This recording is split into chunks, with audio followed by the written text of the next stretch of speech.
What's up, family, and welcome back to the channel for another conversation. Today, I think this was going to be an interesting one, but I mean, let's be honest. I say that all the time, and in most cases, it's true. And to me, in all cases, it's true. These are really good conversations. In my mind, they're valuable. That's why I enjoy doing them. That's why I enjoy reading through the comments and having dialogue with many of you. Some of you have become people that I'm like looking forward to your comments for. So we're going to have a good one today. Let me see here. Is there anything preliminary that I need to hit? Other than the fact, I don't know what you're doing on Sundays, but check out our community conversations on Sundays. They're absolutely live. They're typically focused on personal growth and community development. And so I'm telling you, it's something that you're going to want to play a part in. But then also, we're going to start bringing this experience to local places. So starting in April, we're going to be in Raleigh, North Carolina, and we're going to bring the whole Bridge City experience there. We're going to do Bible study with an ex-pastor, Sunday sessions, and ex-pastor call-in show, while also making some time for some fun stuff, man, like some sports activities, some dancing, some food, and maybe even a little bit of gambling if you're down for it. And of course, we're trying to plan in a post-faith house party involved with all of this. So we're looking for a way of trying to really normalize weekly people-centric communities that are based on the well-being of people, communities that exist to celebrate people, that exist to champion people, and that exist to make a tangible difference in the neighborhoods and the communities that they live in. We are ready to help this stuff spread like wildfire. All right, so I think I've said enough there. So if you haven't already, make sure to like the video, subscribe to the channel, hit that alert notification bell. Consider connecting, joining, or supporting this community channel or content in any way that makes sense for you. And share this video. That's one of the easiest things you can do that can help us expand our reach is you can share this video with someone who you think will get something from this. And then last but not least, check out our long line of products. We have merch and we have books. These are easy ways that you can support the community that we're building while also getting something for yourself. In the merch, you're getting something stylish that helps to represent your values in the world that you live in. And then by our books, you get to learn a little bit more about us and learn a little bit more about the things we're working on and maybe even get a little bit of guidance for your own life. So there's a lot of stuff out there. Check it out. All right, so have I done everything? I have. Let's jump into this. Today we're going to be talking about, can the world thrive without religion? Is religion a requirement for the world thriving? Which I guess a question we'd have to ask is the world thriving now? Dang it. Now I really wish that that would have been the approach that I would have taken in my notes, but I can always come back and do another video on that because this question does raise that, If you say, can the world thrive without religion? There is almost an unbaked assumption that the world is thriving with religion. And in order to define our current predicament as thriving, we'd have to overlook a lot of inhumanity, a lot of struggle, a lot of sorrow, you know? So, and I am, I think you all know me by now. I am not a pessimist, but neither am I an optimist. I find both of them to be unnecessary extremes. I prefer to be a realist. So I don't have to feel like the world is thriving today to know that it can thrive tomorrow, nor do I have to feel like the world is thriving in order to feel like the world is improving. And in many cases, I'm okay with improving, but now I want to do a whole video on what a thriving world would actually look like from a, atheist humanistic perspective. All right, so we're going to talk about this. So the question is, can the world thrive without religion? Can the world truly thrive without religion? And I think what we mean when we ask this question is, can people be good to each other? Will people be better to each other in a society without religion than they are in a society with religion? My answer to that question would be unequivocally yes. It is a possibility for people to treat each other better without the thing that typically leads them to treating each other worse. See how I did that there? All right, so in a landscape where dogma often dominates the idea of living a rich, purposeful life apart from supernatural beliefs can seem radical or even unthinkable. Yet people and communities are showing it's entirely possible to replace superstition with human centered practices that spark real fulfillment and connection. Whether emphasizing values based living, shared moments of awe and authenticity, or tangible cooperation toward common goals, these approaches harness empathy, curiosity, and reason, facets of our humanity that transcend faith boundaries. From bridging personal growth with community building to finding wonder in science, art, and collective achievements, we see the potential for a society guided by knowledge, compassion, and authenticity rather than doctrinal commands. And while critics insist that spirituality is essential for morality or meaning, more and more people through endeavors like Bridge Cities Global and similar secular gatherings are proving otherwise. It's precisely in our natural capacity for empathy, reflection, and communal support that we discover both purpose and awe.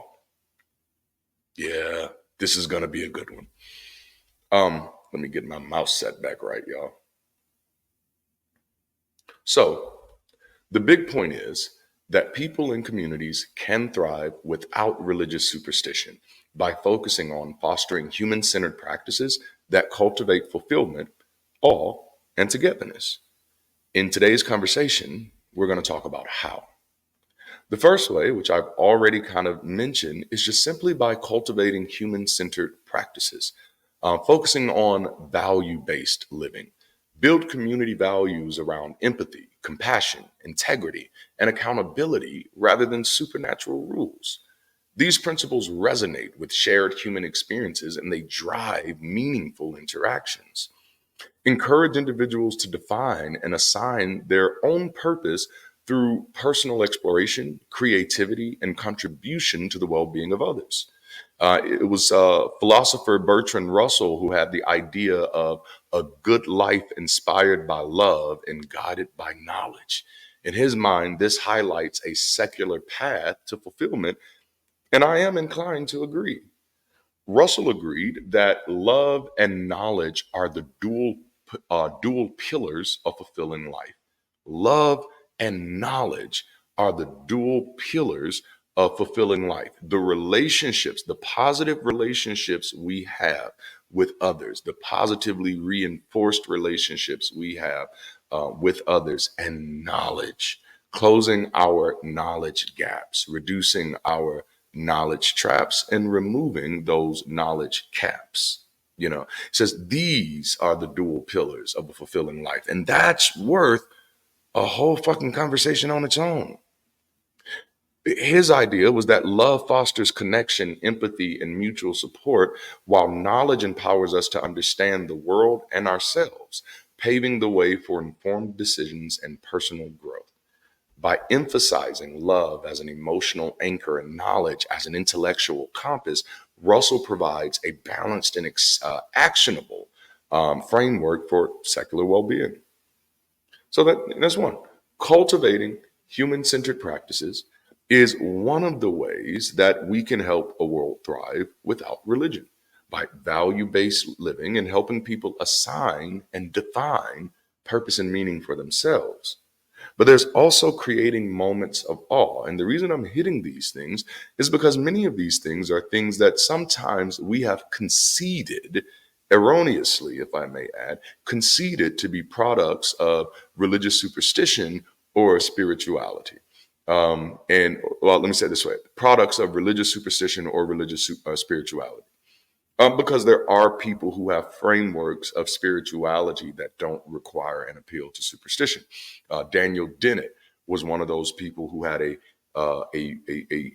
framework or concept of spirituality that required no appeal to the supernatural. And then me, I don't use the word much, which the reason I don't use the word much is because I just know there's so much woo out there. I like to do a little bit more work on creating an understanding of what I mean when I use the word before I start using the word. But I pretty much attach myself to somewhat of the way Daniel Dennett views spirituality. I add to it the sociological aspect. But Russell, but I love this altogether. So it says which I think I read this, but I'll read it again. By emphasizing love as an emotional anchor and knowledge as an intellectual compass, Russell provides a balanced and actionable framework for secular well-being. So that was that. Now we're at the creating moments of awe, and again, reminding us that these are things that we've once and previously conceded to the church world, to the superstitious world. That's where this stuff comes from. But no, we can ground these things in humanistic, even materialistic principles. Um, it's the material world. But so, in creating moments of awe, we can explore the beauty and the wonder of the natural world and the universe that we live in. Stargazing, hiking, or even diving into scientific discoveries can provide profound experiences of awe and interconnectedness, which many of us who've had these experiences can speak to. But then, and then you take those experiences and you begin to incorporate those experiences into community events, art and culture. You can support art, music, and storytelling as vehicles to evoke wonder and shared humanity. Community events like concerts, art exhibits, and theater performances can create moments of collective inspiration. And these are things, again, we have no need to appeal to anything supernatural to create that, to generate that. But then, so Brick City Global's Sunday sessions are pivotal moments for fostering collective awe and connection. Our gatherings provide a platform to explore human growth, societal development, and personal empowerment without relying on supernatural appeals. By rooting conversations in real world experiences and shared human aspirations, these sessions help participants engage deeply with the wonders of the world and their place in it. Then there's also building togetherness.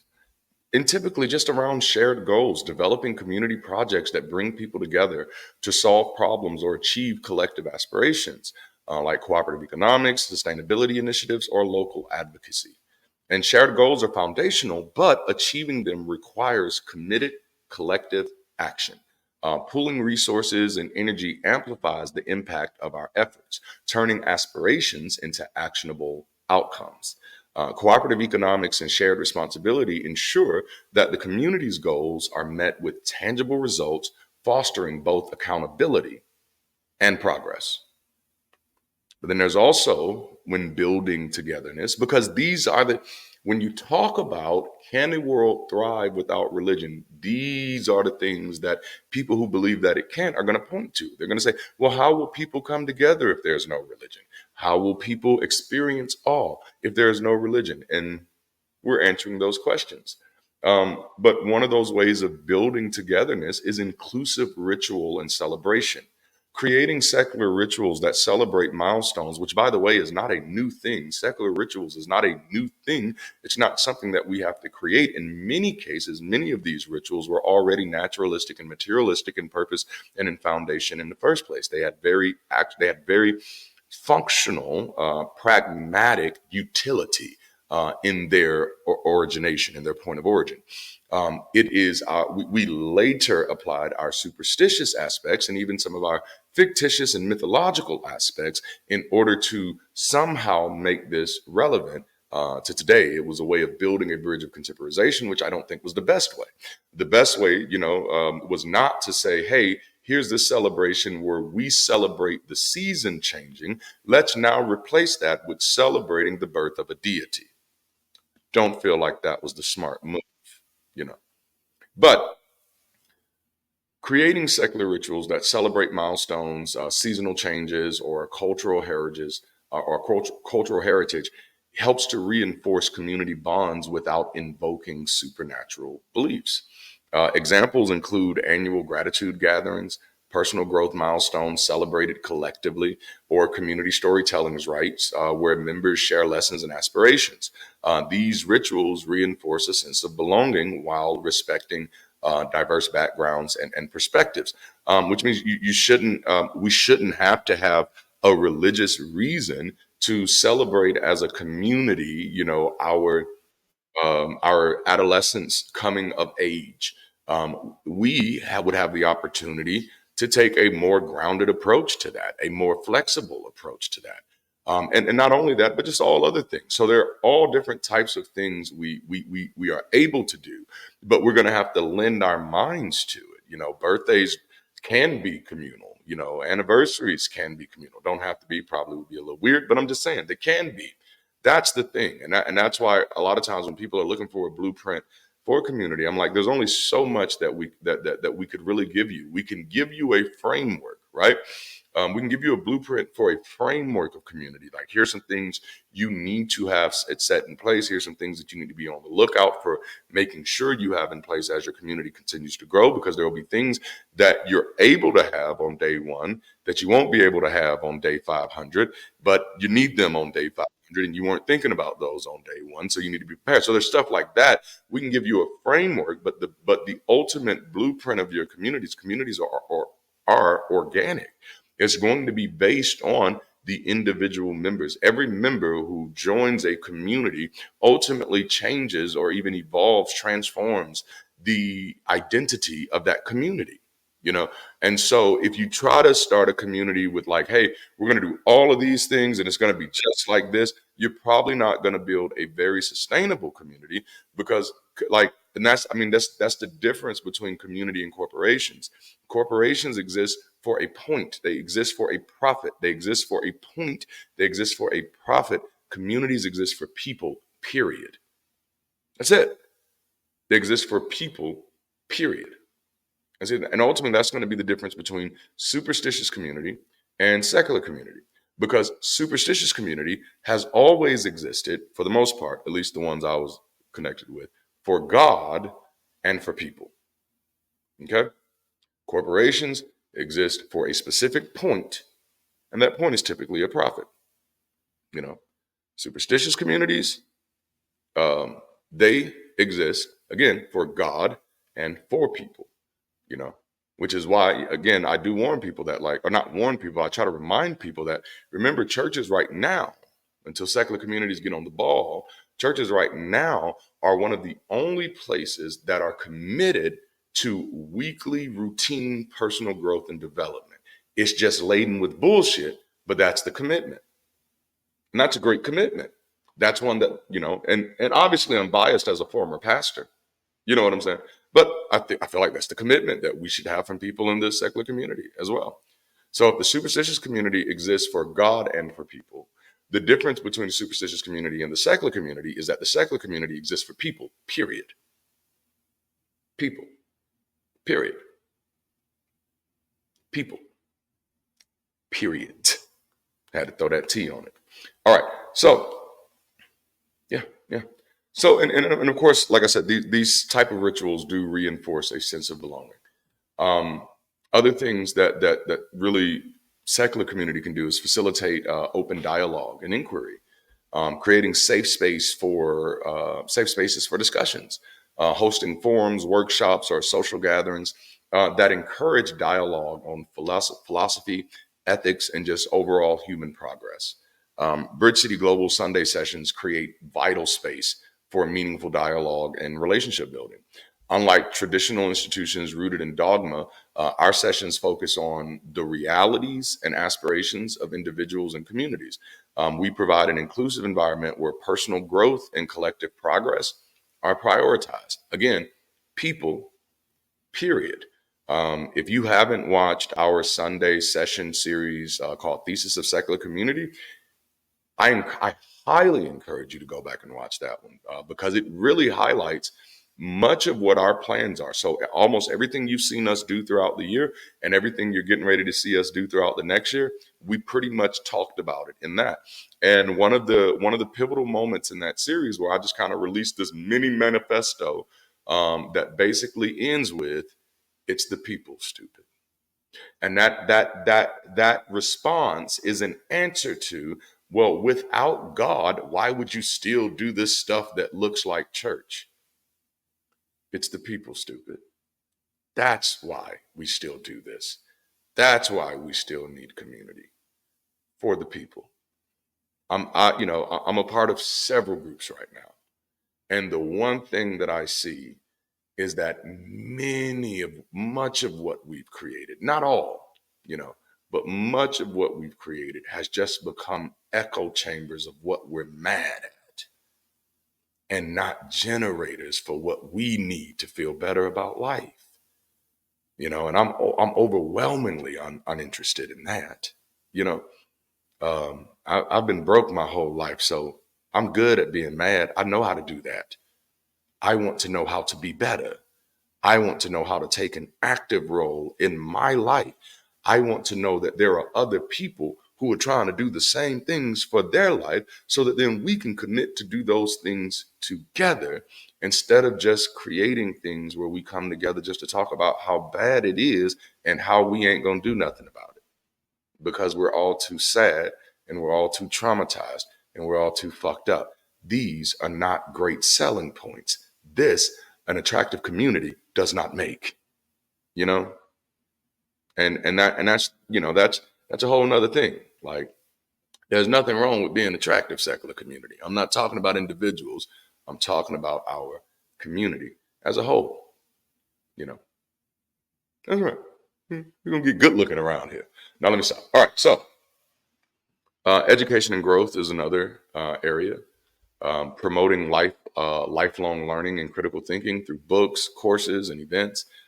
Which is again, that's why we're taking this show on the road. We want to normalize more events that are about personal growth, personal development, community development, based on humanist ethics, secular principles, and that are truly based in reinvesting in those local communities where they are showing up by building community that can be more of an option for the people who are seeking it. And it's not just for the people who are seeking a way out of religion. It is also for the people who are seeking just better ways for their lives. The purpose of Bridge City is to be a better way to connect so that people can maximize their moments here.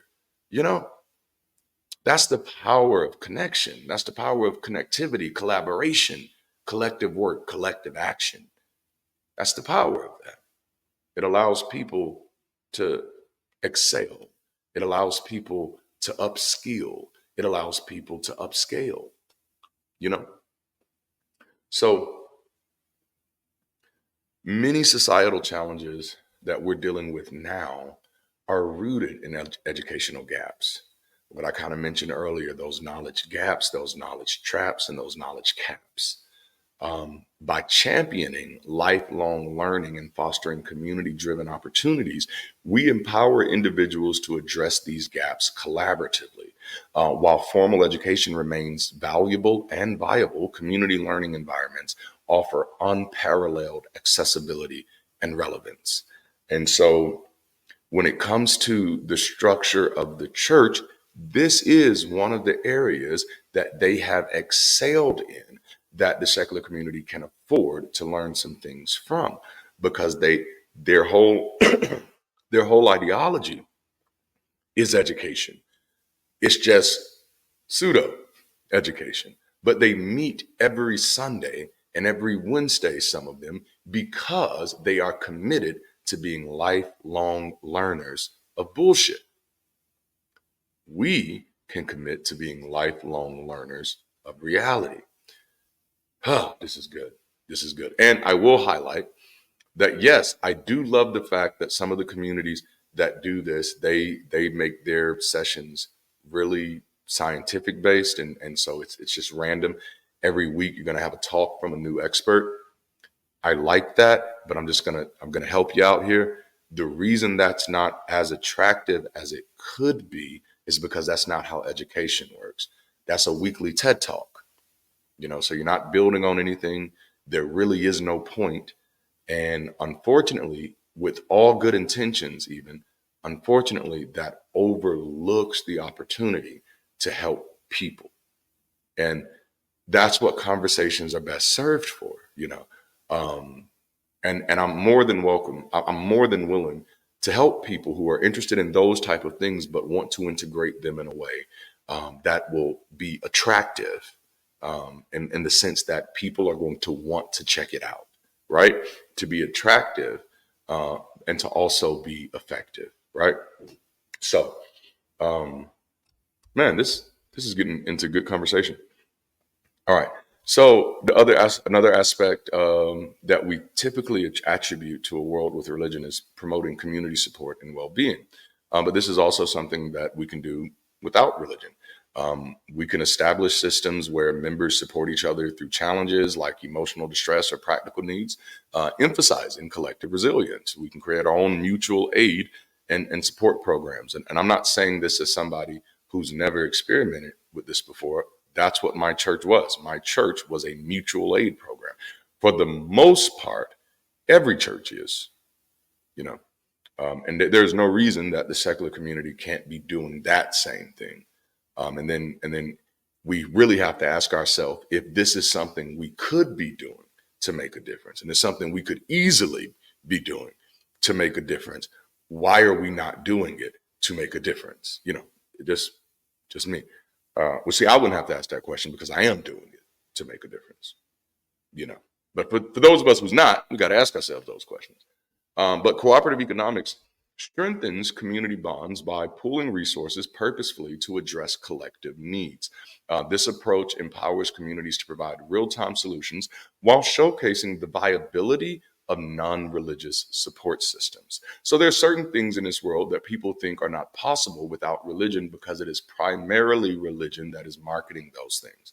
The secular community isn't marketing mutual aid support yet, but churches are. They're marketing it heavily. If you live in any area that has organized churches, you're going to get that market that says, hey, if you need help, come to us. Okay. That's how they're enlarging their numbers. There's also mental health and wellness. So we can normalize the use of therapy, meditation, and other evidence based practices to help individuals navigate life's challenges and foster personal growth. Group practices such as singing, meditating, or communal affirmations have well documented benefits. They enhance emotional well being, foster social cohesion, and even improve physical health through stress reduction and the release of endorphins. These shared experiences build stronger, more resilient communities. This is just this is just one way that's way too easy not to be experimenting with. And again, this is one when I was deconverting, still a part of church, but an atheist, not telling anybody, still a part of church. This is one that I absolutely started experimenting with undercover because I was still working with churches and their music teams. And so I started experimenting with, like, hey, just in the middle of this, almost kind of like insidiously, innocuously, maybe. But undercover, hey, let's change the words to this songs while we're seeing it. And my thing was, I wanted to see at the time what the impact would be, what the emotional impact would be. Are you having this emotional response to this song because the words you're saying about God, or is this a human experience that's happening right now? You know what I'm saying? And because many people enjoy those emotional experiences that they have in those moments. And I'm one of those people who enjoy those emotional moments. So I would take the words and say, okay, instead, I'd have to give them a theological rationale for why this wasn't heretical. But I tell them, let's sing these words to each other. If you believe that God is in everybody, then you should have no problem saying all the praise you give to God to these other people. And so what we did was I changed the song from a song of worship to a song of affirmation and had them to sing that affirmation as if singing it to each other. And in the exact same experience they would have when singing about God, they have in this moment. And I did this several times over and over again just to kind of see. And every time, and this is one of the reasons why I tell people, no, these experiences are all natural. But it even goes beyond that. It goes beyond that. These experiences are so natural that even when you're having them, they are boosting things in you that can be helpful. They are releasing endorphins. They are decreasing stress levels. It is an absolutely phenomenal thing. And that's one of the biggest secrets that the church has been sleeping on because it was too stupid to know what it was doing. And that was in these moments of praise and worship. This was actually more like biohacking. This is why people who were having hard times could go into these places and come out feeling better. And many times, not even just feeling better, feeling loved, not even being able to explain it, not knowing any other name that they knew before they went in there, not knowing an extra friend, but just having that experience coming out, feeling more love. There's scientific basis for all of this. And so these are experiences that we could be creating, and I would argue should be creating. It's definitely built into our plans for Bridge City, as of this week, I'm literally going to start opening up auditions for our Bridge City music project, so that we can start making some things happen. It's always been a part of our plan. I've just recently started dusting off the fingers and playing the keys and actually singing the song for the past few Sundays in our live sessions. And I was only going to do it for one series just to kind of model what it was that we're expecting as we continue to grow. And I kept saying, I'm not going to do this every Sunday. And then I went a Sunday without doing it, and people were like, why didn't we do that? And imagine, and that's not even with us being in the same room. That's with, I mean, I'm over here, and each of them are in their different rooms. So they're not even getting the benefit that you would get in a local place of hearing others singing, having that reinforcement, but just the fact that they're hearing the song, hearing the words, knowing that somebody created this moment for them. That this isn't something that somebody just created to make some money. This isn't something that somebody just created to write another love song. That this is something that somebody created for them. That creates value for people. And so this is just another way, another easy way that we can be creating some wins. Celebrating shared humanity is another way. We can use storytelling to connect individuals by emphasizing universal themes like love, perseverance, and hope. Humanism allows us to expand our empathy and efforts beyond cultural and national boundaries. By focusing on universal human experiences, we pave the way for a world less divided and more inclusive. We can encourage community art projects, public gardens, or collective problem-solving events to reinforce interdependence and shared purpose. The key to collective work is constantly looking for ways to strengthen, the collective. This is why, as much as online community is helpful, local community is the missing ingredient for acceleration and collective action. Effective community building must address the immediate challenges faced by its members. By starting with local issues, community goes stronger and better equipped to tackle systemic problems. Do not start with some big tokenish headlining project that, even if you accomplish, does absolutely nothing for the members of your community. That is putting the cart before the horse. Start with the problems that most impact the members of your community, and by doing so, you make your community stronger and more equipped to not only tackle those bigger problems, but also to benefit from those solutions. This approach ensures meaningful impact and lays the groundwork for sustainable collaboration. There's also engaging in ethical reflection. So reflect on what it means to lead a good life through the lens of reason and compassion. Address questions of morality on the impact actions have on others, rather than adherence to dogma. And this one made me wonder, like, what would churches be like in the U.S. if they were exploration based as opposed to revelation based? And so, like, literally, let's imagine that thought experiment of what such a place could look like if it championed humanist ethics, self-discovery, and exploration, and the importance of autonomy, authenticity, and agency, as opposed to the doctrines, dogmas, and deities. How different could our global society be if what we know as church had, for the past 500 years, had been exploration based as opposed to revelation based? And I plan on doing a whole video on this thought experiment, but here's a few highlights. Number one, you'd have these weekly gatherings as learning hubs instead of indoctrination camps. So instead of sermons grounded in scripture, gatherings would consist of discussions, workshops, and interactive sessions, which is what we're doing every Sunday on this channel right now. These could involve critical thinking exercises, collaborative problem solving, and open-ended questions about morality, ethics, and meaning. Another difference would be leadership as facilitation. Leaders would be facilitators or guides rather than figures of authority. They would help create resources, guide discussions, and empower individuals to navigate their personal journeys. Another one is there would be a focus on inquiry, exploration over answers, revelation. Members would be encouraged to explore diverse perspectives on existential questions with the understanding that their answers may be both subjective and evolving. How different could society be? A United States where exploration based churches dominated might resemble a more collaborative, intellectually vibrant, and empathetically driven society. Without doctrines dividing communities, there could be reduced polarization, a greater acceptance of diverse worldviews and lifestyles. There could be accelerated progress, a cultural shift toward innovation, problem solving, and collective goals, and global leadership, a model for societies worldwide to how shared human values can surpass sectarian divides. The transformation of church into spaces of human exploration and appreciation instead of divine revelation could ultimately redefine how humanity organizes around shared meaning and purpose, propelling us towards a more equitable and connected future.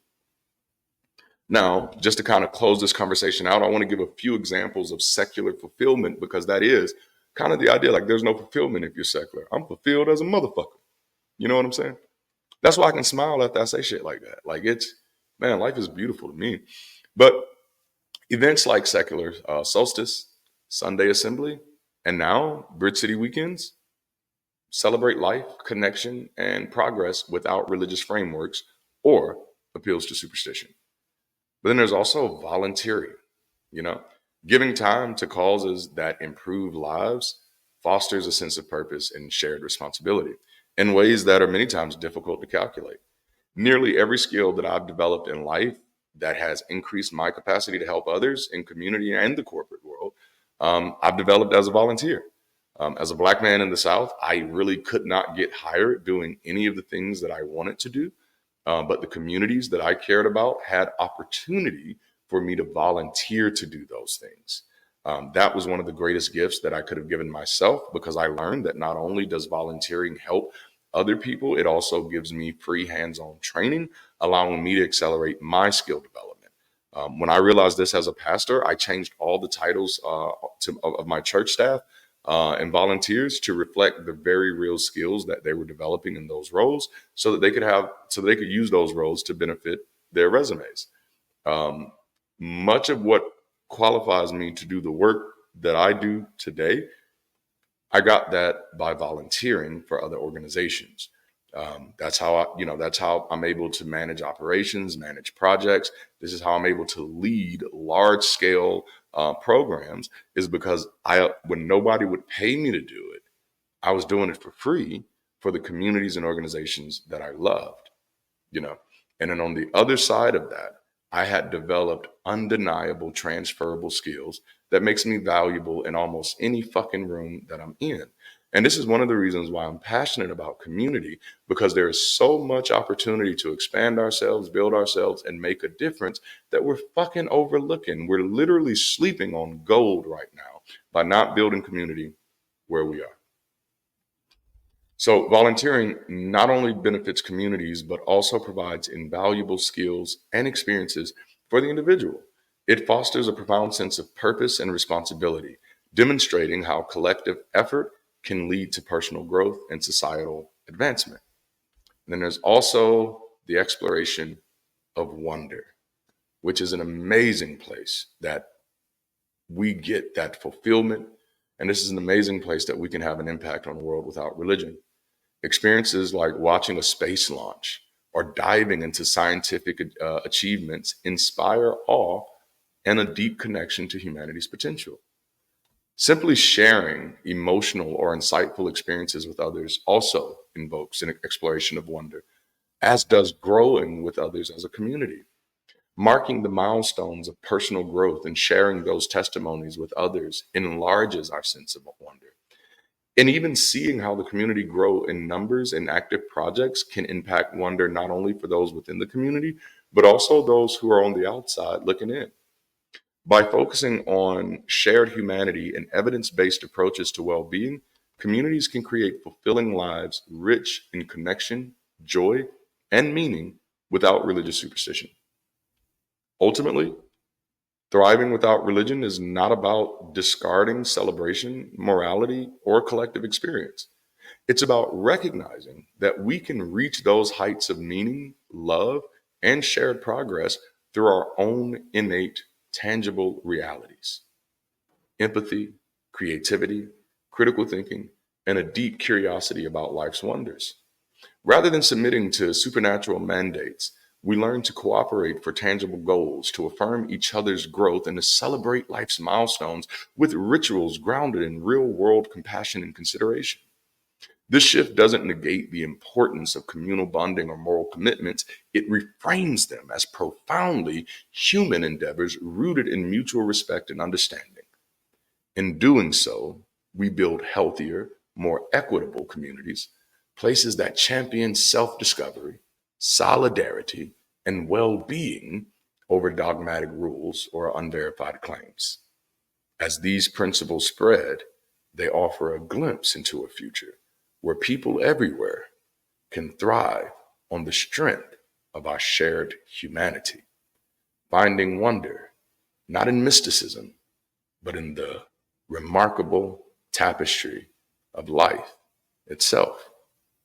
I hope I've said something that has put a spark in your day, lit a light in your mind, and has given you something to think about and even talk about with others. That's the importance of these conversations, is that it gives us something to think about and us something to talk about, and hopefully it gives us something to work on. Now, speaking of work, that's all I have for now because I have a meeting that starts in 4 minutes. So I've got to get there. But thank you all so much for spending this time with me.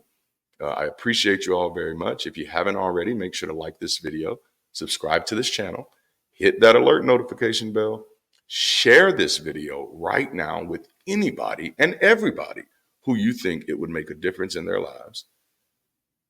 Don't forget to support, like, join, connect with this community channel or content in any way that makes sense for you, and check out the merch and the books. That's all I have for now. Until next time, keep rising, stay progressive, and stay beautiful. I'm going to holler at y'all next time. Peace.